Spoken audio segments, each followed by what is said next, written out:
previous lecture we already studied different kind of measurements which will be requiring, what type of display will be doing with those measurements. Especially we need to capture the data in time domain, and then we have to display them in various forms, especially in the frequency domain form.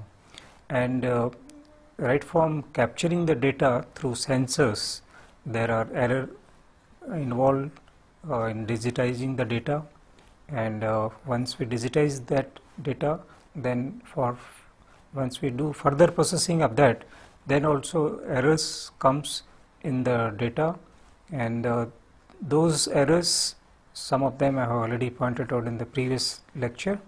Now even some of the processing techniques like Fourier series and Fourier transform we have studied in the previous lecture. Now the same concept will be extending for discrete data, when we have a measured data which is neither a periodic in nature nor that is infinite in length. Then, because we cannot apply either Fourier series or Fourier transform to these data, so what we do, we captured a vibration signal of sufficient length, and we assume that that particular signal repeats after that time interval. So that means that particular data we have captured, we assume that is a complete period of that vibration which is taking place into the system, and we obtain the Fourier series of that particular periodic virtual periodic signal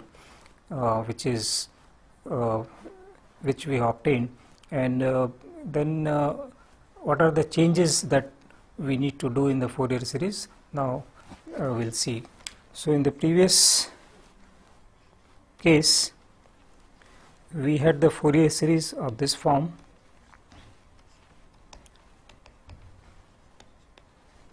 and this is the signal xt that was continuous, and n is up to infinity. Now for this particular signal in which we have finite length, we need to replace some of the terms like time. We have to replace to a term like k delta t, where k is a number which varies from 0, 1 up to n minus 1, where n is the total number of data, digitized data we have, and time period is given as capital N into delta t, where n is the total number of data, delta t is the time sampling interval, and xt, which is there in the continuous form, that we need to replace with a x subscript k, where k again is given from 0 to n minus 1, and the integration we have to replace by summation. So if we use this transformations, the Fourier coefficient now, which will be calling it as xn to distinguish it from the Fourier series, as 1 by t summation k 0 to n minus 1 x k, then exponential term. So I am replacing all the terms which can be simplified as 1 by n, because t can be written as capital N into delta t, summation k is equal to 0, n minus 1 x k, exponential is to these terms, where again I am replacing some of the terms like omega, delta omega is nothing but 2 pi by t, that I have replaced. So finally we will be getting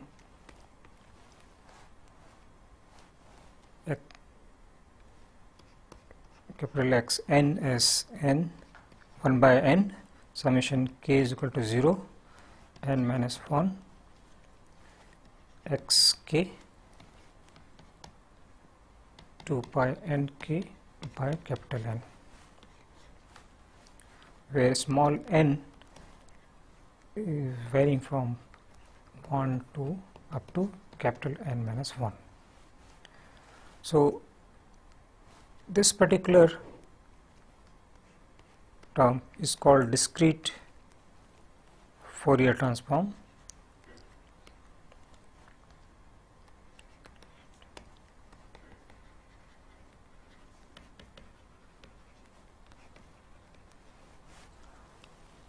And on the same way we can able to define the inverse discrete Fourier transform, which will be given as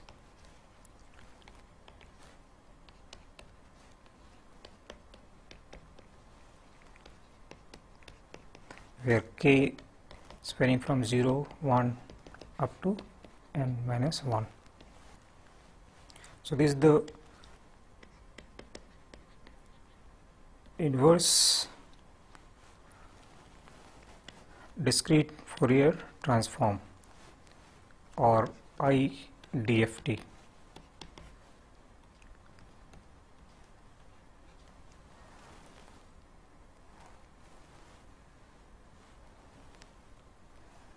So, this particular transformation converts the time domain data, which are infinite in number, to this frequency domain data, which are again infinite in number, but they are complex in characteristics, and this by the inverse DFT we get back the time domain data from the frequency domain data.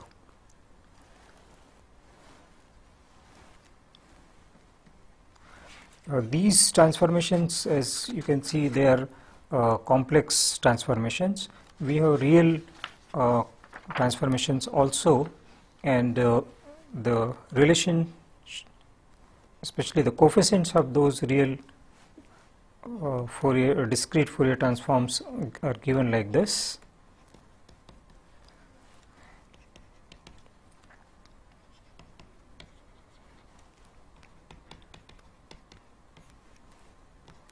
This is the an, and another term is bn, similar to the Fourier series.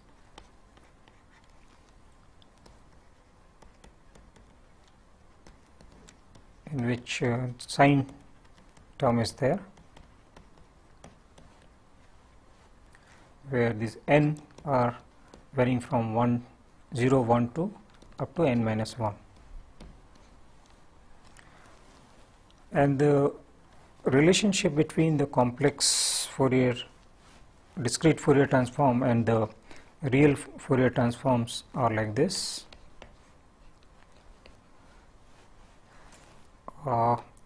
And the inverse real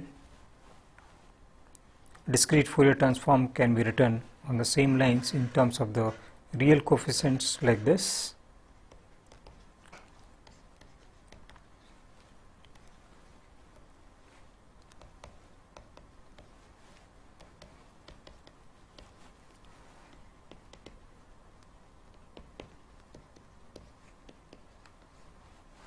Here again the k is varying from 0, 1 to up to n minus 1. So, same number of data will be there in the frequency domain and the time domain, but in frequency domain the data will be complex in nature. Now, we will take up one example in which we will be using a pulse, a square wave, and we will discretize that wave and we will do the DFT of that. So, how the spectrum looks after discretizing we will see. So, the square wave is something like this. This is the time and this is the xt. So square data is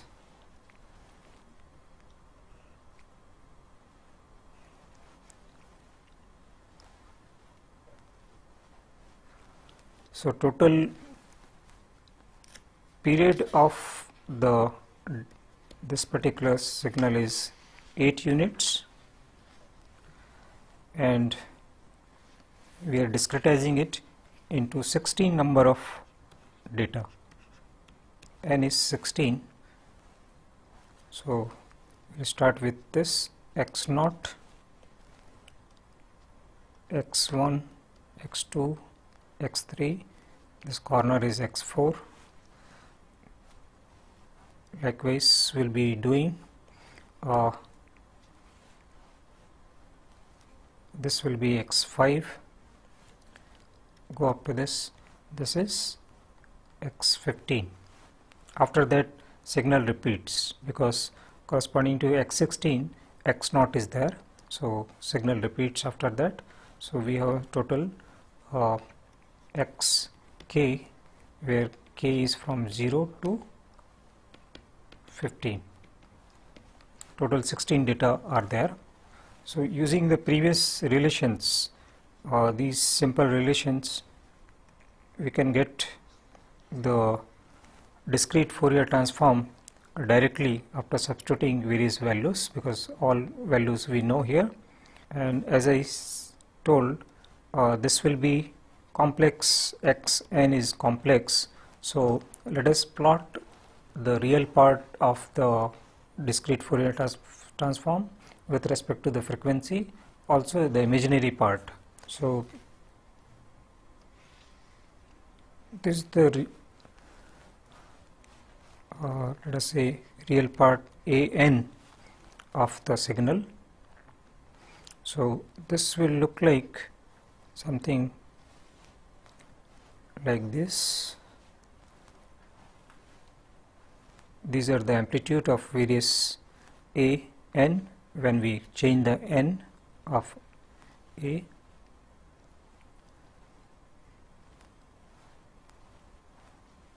So this is 1, 2, 3, 4, 5, 6.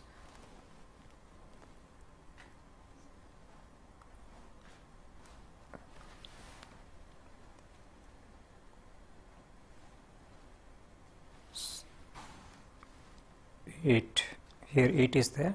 Then after this it is symmetric. So whatever the signal about 8, it will be symmetric.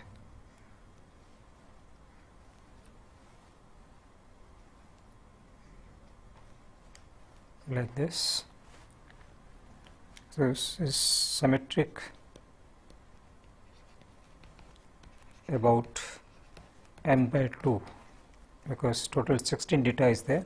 So at 8 it will be symmetric about 8 axis, vertical axis. Similarly, if we want to draw the Bn, we will be having this as something like this: 4, 5, 6, 7, 8. So about 8, this becomes skew symmetric. So that means this is positive this side, so this side it becomes negative, and when this is negative, this becomes positive about 8. So just this will be skew symmetric.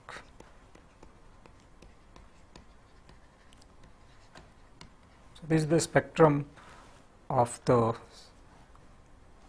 signal which we digitize it. So you can see that so many spectrums are visible. On the same lines, we can able to plot the complex discrete Fourier transform, either magnitude of that or the phase of that. This also will be symmetric about the midpoint, and this will be skew symmetric about the midpoint. Now in the previous plot, whatever the signal is there after 8, actually all these spectrum are virtual, because whatever the frequencies are there above 8, they are very fast frequencies which we cannot able to measure it due to the aliasing effect. Whatever the spectrum we have shown, half of that is virtual. Let us see how they are virtual. Actually, if we recall, the time interval will be given as, because 8 unit is the total duration of the time period, and total number of data we have sampled is 16. So time interval is 0.5. That means between two data points the time interval is 0.5, and the frequency which we can able to measure accurately is given as the Nyquist frequency, which is given as 1/2 delta t. So delta t is 0.5, so this will become 1 Hertz. So maximum we can able to measure accurately the frequency up to 1 Hertz. Now in the frequency spectra, the interval between two spectra is given as 1/t. That is, there is a fundamental frequency that is 1/8. 8 is the unit of the time period, so it becomes 0.125. So that means between any two spectra, the frequency is equivalent to 125 Hertz, and up to 8, what is the frequency? Up to 8 will be having 0.125 into 8 is equal to 1 Hertz. That means at 8 the frequency is corresponding to total 1 Hertz. After that it becomes more, and according to the Nyquist frequency calculation, we have the 1 Hertz as the limitation. So beyond the 1 Hertz we cannot able to measure for this particular sampling period. Now let us refine the sampling period. Instead of sampling 16 data points, let us sample 32 data points. So when we are sampling with 32 data points, this sampling interval will be by 32, that means 8 by 32, that will be 0.25. So instead of 0.5, now it has become 0.25. So the Nyquist frequency will be 1/2.25. So this will become 2 Hertz. So you can see that when we refine the sampling interval, the frequency which we can able to measure accurately increases. And for this particular case, when we have 32 number of data points, the spectrum will look like this.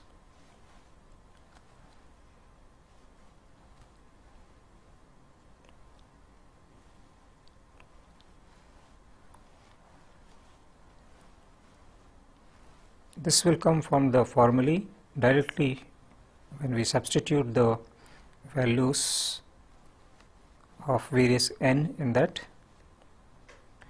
Here it will be very small, up to 16, and then again best will be if we can have the envelope of this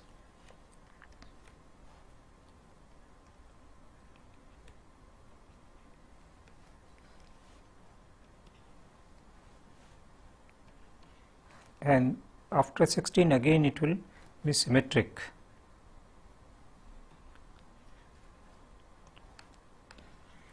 Like this. So here you can see that this particular is 0.125 Hertz. This remains same. So up to 16 points, 0.125 into 16, that becomes 2 Hertz. So now up to 16 data we are having a good signal, but after that these are all virtual signal which is not to be analyze anything. So our useful range is this only, these where no aliasing effect is taking place when we are processing the data. If we increase further the sampling rate, that means if we, let us say, 64 points we are taking, so our sampling rate will be refined further. So we will be getting more and more data points and more number of frequencies which we can able to capture accurately. Okay, and if we compare this particular plot with the previous plot which we obtained for a square signal or a pulse with infinite number of period, if we compare that, we will find that currently at n is equal to 0, the amplitude is 0.13 naught with 16 number of data. If we increase the number of data, it comes to 0.281 with 32 number of data, and using the Fourier series we got the value of that amplitude as 0.25. So you can see that when we are increasing the number of data, these values are getting closer to 0.25. So if we take 64 or higher number of data, 1024, then we may reach up to this at that particular peak. And again, if we recall, this particular spectrum is similar as we obtained in the Fourier series case. Only thing here we have shown half of that. The left hand side half we are not shown here, but is symmetric about the vertical axis. So this curve is symmetrical to the Fourier series transform of a pulse wave which we obtained, but this is for the discretized data, and the Fourier series was for the continuous wave. So there is a direct correlation between them. As we increase the number of sampling data, we can get exactly same coefficient as of the Fourier series. In the present case, I have shown one type of discrete Fourier transform, but various forms of the DFT, that is discrete Fourier transforms, are available to another kind of discrete Fourier form. Now I would like to show.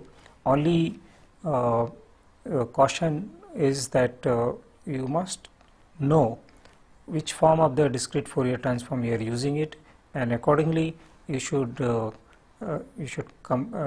interpret the spectrum. So another form of the spectrum, this discrete Fourier transform, is given as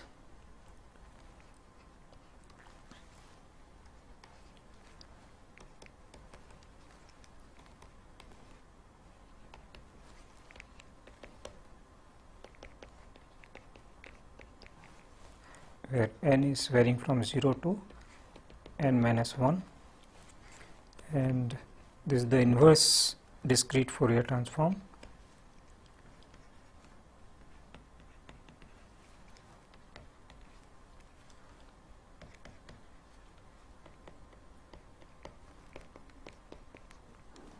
Where k is varying from 0 up to n minus 1. So here the difference is here. Another form of the discrete Fourier transform which MATLAB generally uses is this one.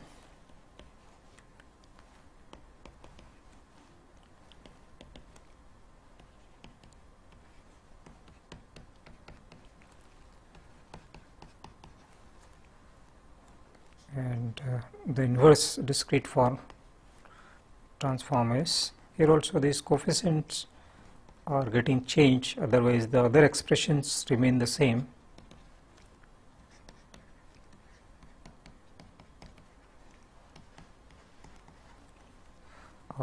Here n is varying as usual from 0 to n minus 1, k is also varying from 0 to n minus 1.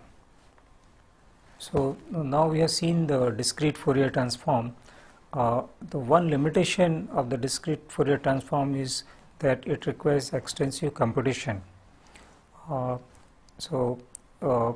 To that there is a limitation for which we cannot able to get the real time spectrum of the data which we are measuring it. So generally we have to do offline because it takes a lot of time to compute. But in 1964, Cooley and Tukey, they developed an algorithm which was faster as compared to the discrete Fourier transform. So that's why that algorithm is called fast Fourier transform. What they do in that, they found that because of the cyclic nature of the discrete Fourier transform, I'll just want to show some terms. These kind of exponential terms are there in the discrete Fourier transform, and that can be expanded as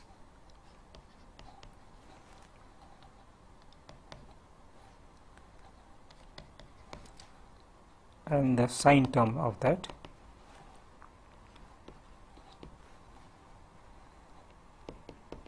So during calculation of the discrete Fourier transform, these kind of terms which is cyclic in nature, they repeat, the repetitive multiplication of the similar terms take place.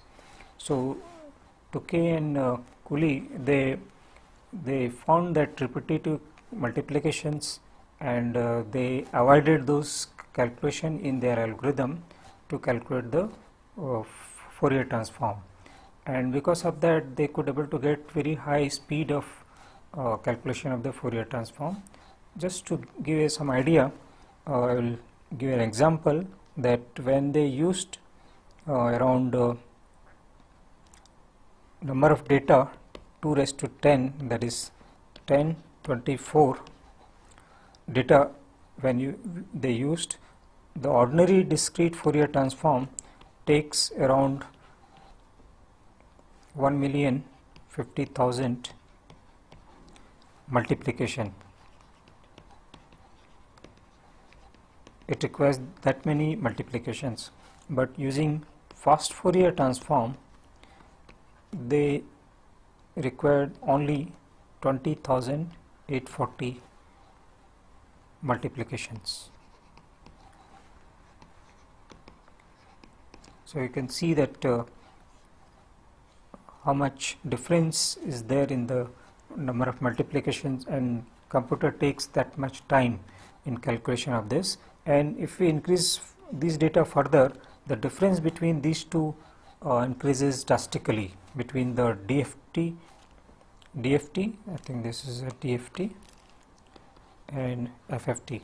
So the difference in the calculation time changes drastically, and because of this fastness of this algorithm, now is practical to get the frequency domain data of the real signal directly, as and when you are capturing, you can able online in the frequency domain. So after seeing the FFT, the concept behind the FFT, let us see more closely the error involved in the processing of the signal, like leakage error. As we already discussed that when we are doing the discrete Fourier transform of a signal, measured signal, we assume that that particular signal which we have captured, it repeats after that interval. So there is the assumption, and based on that we get some errors. So let us see what is the leakage error more closely on the slide. We have one sinusoidal signal,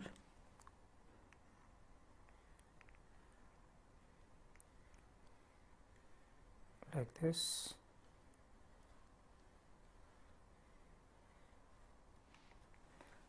and we have captured one particular signal. Let us see, this is 2 pi, this is 4 pi. So we have captured a signal which is this is signal A, which is exactly coinciding with the 4 pi period, that is, should say this is time and this is the amplitude. So this particular signal, if we want to do the DFT of this, we am drawing here that captured signal. Okay. Now for doing DFT of this particular signal, we have to cut and paste the same signal subsequently,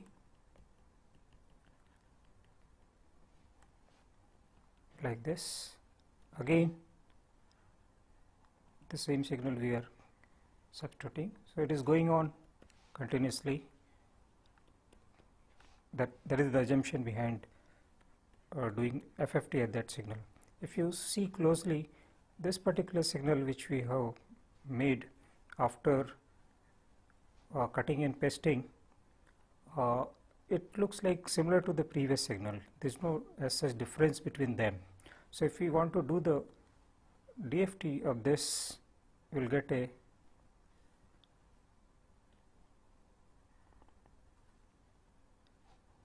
this is the frequency, this is the amplitude,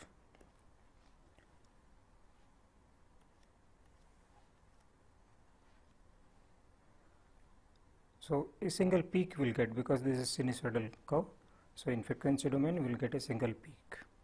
Let us say in this particular original signal, now we are capturing another signal which is up to here. That means you can see that from here to here, now total duration is 5 pi. And if you want to do the DFT of this, let us go to the second slide.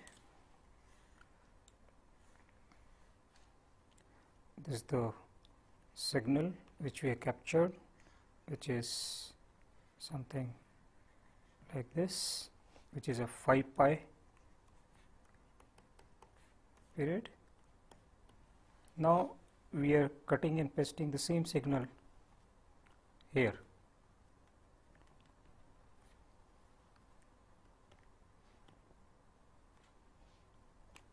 This, and subsequently again we will be cutting and pasting it, that will go like this continuously up to infinity.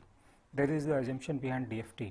Now you can see that this particular signal which we have got now, there is some discontinuity especially here, and because of this we will be having problem that we will not able to get the DFT of this properly. So what we will get? We will get a same frequency as of the original signal, but apart from that we will be getting some more spikes on this. They are nothing but due to the leakage error. Leakage error is coming due to the discontinuity which we have got here onto the signal. So how to avoid this leakage error, that now we will see.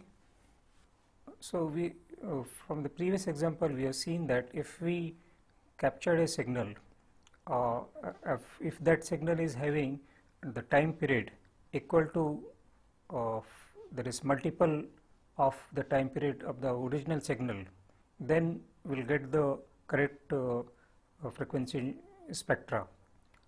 If we are having, there is a difference between the time period of the captured signal and the original signal, then we get the leakage error. So the best way to avoid the leakage error is if we can match the time period perfectly, or with the integer multiples of the time period if we are capturing the signal.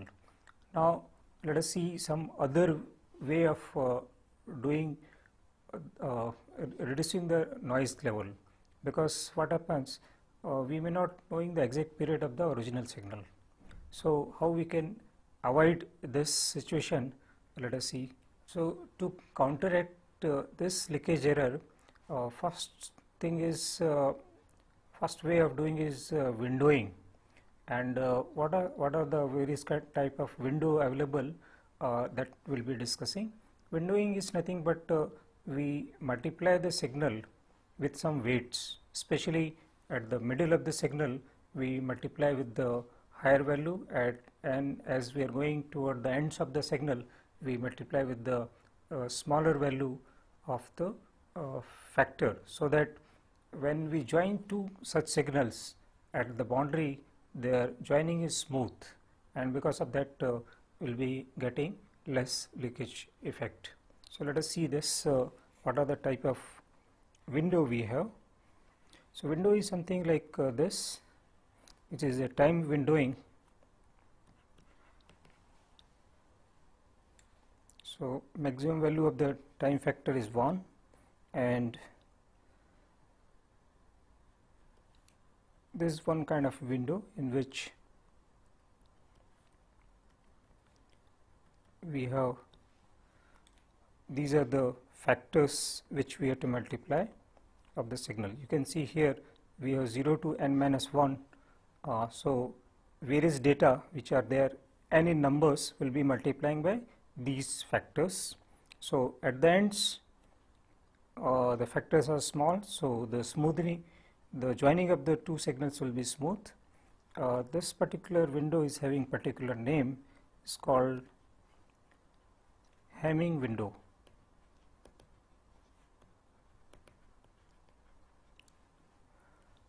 There is expression for this is also available, that is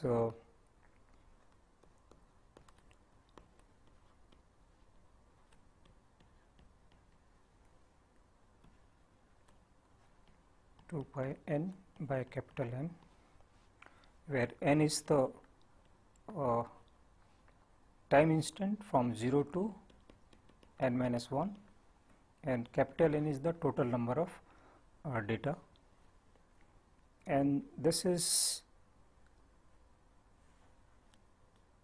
0. I can delete this. This is 0 for all other cases. There are other versions of the windows. There is another kind of window which is called Hamming window.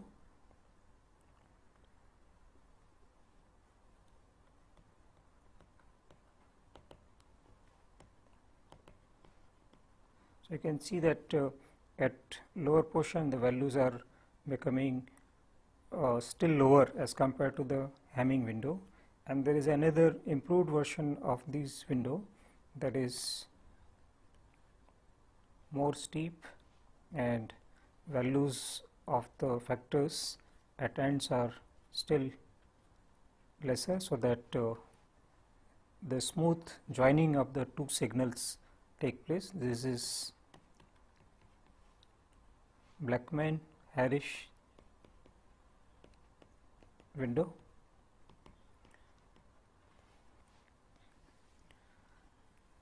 Expressions for these windows are also available. Like for Hamming window, we have Wn is equal to 0.45 minus 0.46 cos 2 pi n by n. So minor modification in these coefficients are there.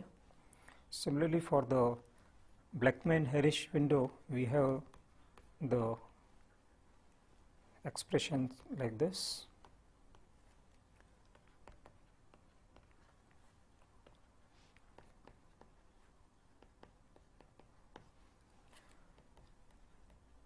So is having one extra term,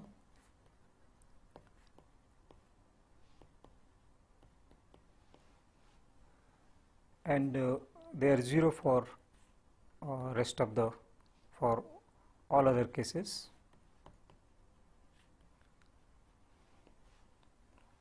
prevention of the leakage error can be reduced by another way, that is coinciding the period of the captured signal with the original signal. And there are, especially when we are doing the numerical simulation of a particular phenomena, then it is easier to match this particular period, because maybe you can have first trial simulation of the response, and from there you can get the actual period of the signal, and then you rerun your simulation to match the period which you are going to capture by changing the time steps of the simulated data. But the problem comes when we are doing the experiment. There, whatever the instrument which we have, there the limitations is there in tuning the sampling frequency, so that whatever the data we are capturing, the period of that matches with the actual signal. There is a limitation in the how much fine tuning we can able to do onto the time captured. So to avoid that, sometimes, especially in the rotating machinery, there is a flexibility of changing the speed of the rotor itself nearby by a small amount, so that we can able to match the period of the actual signal and the captured signal, so that we get the better spectra of the signal. Apart from the errors which comes from the signal processing, during measurements also we have to take care of the noise should not enter into the signal which we are trying to measure. Like in actual experiment when we perform, so error can come from various sources, right from the instrument, the sensors which we are measuring, the cables, or maybe the other measuring instruments like oscilloscope or spectrum analyzer. So proper care has to be taken while measuring the signal, because sometimes it may happen that the original signals will be totally suppressed behind the noise. So there are two basic type of problems may come. One is the electrical noise which comes through various sources, which we will see one by one. Another is the runout. Runout is either, especially in the rotating machinery, you can have runout due to the geometrical imperfection of the rotor, or there can be some kind of magnetic runout that we will discuss subsequently. So let us see first the electrical noise.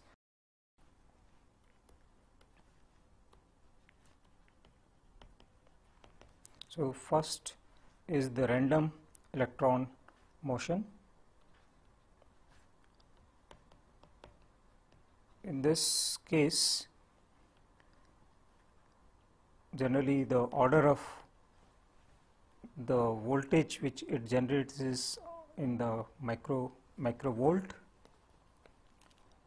So because this voltage is very less, so it's not of much concern, and physically it comes out as a heat onto the surface where we are doing the measurement. Second kind of electrical noise is the local magnetic field arcing.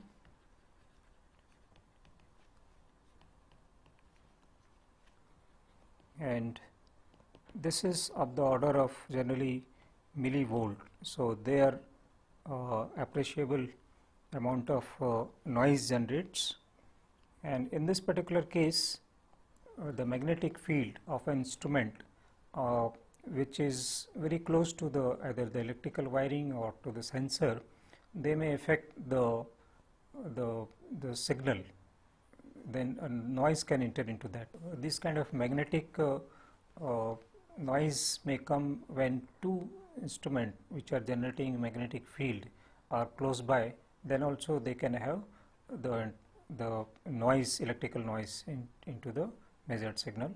Generally, to prevent this kind of electrical noise, we have to shield the wiring properly, or those instruments which are generating the magnetic field, they should be kept on some metallic cabins. Third type of the electrical noise is the earth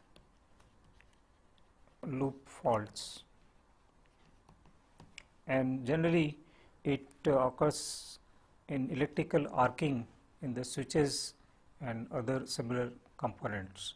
And here also proper care of the shielding is required, so that the arcing does not take place, so that the measurement which we are taking is free from the electrical noise. So another kind of noise which comes into the measurement is runout. The runout generally depends upon the transducers or the proximity probe which we are using to measure the vibration. The reactance of that affects due to two reasons. One is one kind of runout is the mechanical runout, another is the electrical runout. In mechanical runout, due to the when the shaft is not perfectly circular, maybe it is eccentric or elliptical in shape, or maybe when the surface undulation of the rotor surface is there, then whatever the measurements will be getting, that will be contaminated with this kind of runout, because that is not the vibration which the particular sensor is sensing. It is the fault of the surface of the rotor which is giving the some kind of noise into the measured signal. Another kind of noise comes to runout comes due to the, maybe if the surface of the rotor is magnetized, maybe due to the manufacturing process, or maybe some kind of non-destructive testing procedure which has been followed to check the compactness of the shaft. So because of this, there may be interference of the field around the sensor, which generally it will introduce some kind of noise into the signal. So we must remove these kind of magnetic field if it is there onto the surface, like maybe by degaussing or other kind of techniques. And for removing the runout, mechanical runout, either we have to machine the rotor properly so that it becomes circular, or if it is bent and because of that mechanical runout is coming, maybe you have to straighten the rotor. So these precautions we have to take before taking the actual measurement. The electrical and mechanical runout can be measured using proximity probe, which depends upon the gap between the probe and the shaft, and the magnetic field if is there onto the surface, it affects by that also. So what we'll be doing, we'll be rotating the rotor at slow speed, and we'll measure the whatever the signal we are getting from that will contain the runout due to the mechanical runout and electrical runout. So the mechanical runout we already measured using the dial gauge. So vectorially we have to subtract the total runout due to the electrical and mechanical with the mechanical runout to get the runout from the electrical runout. And when we measure the actual vibration signal, then we have to nullify these runout from the measured signal, so that, and this nullifying will be vectorially we have to do it, and even there is a nullifying of the response due to various modes also we have to do it. Like if we are measuring the vibration near the second mode, then we have to nullify the effect of the first mode, because that first mode effect will also be there at the second mode vibrations. So that also we have to nullify. So let us see this vectorial subtraction in more closed form. So this is the actual vibration which we measured, and let us say this is the measured runout. So we have to subtract this measured runout. This is the subtraction of runout from the measurement. So this will be the measured vibration. This is the actual measured vibration. Another kind of error involves when we integrate the signal or differentiate the signal. Like from accelerometer we get the acceleration measurement, and if we want to get the velocity and displacement signal, we have to integrate them to get those quantity, and the error are introduced in this when we do the integration or differentiation. So let us see what generally we do when we do the integration. When we do integration of, let us say, acceleration, then basically we divide the signal by its frequency. This is the acceleration we have.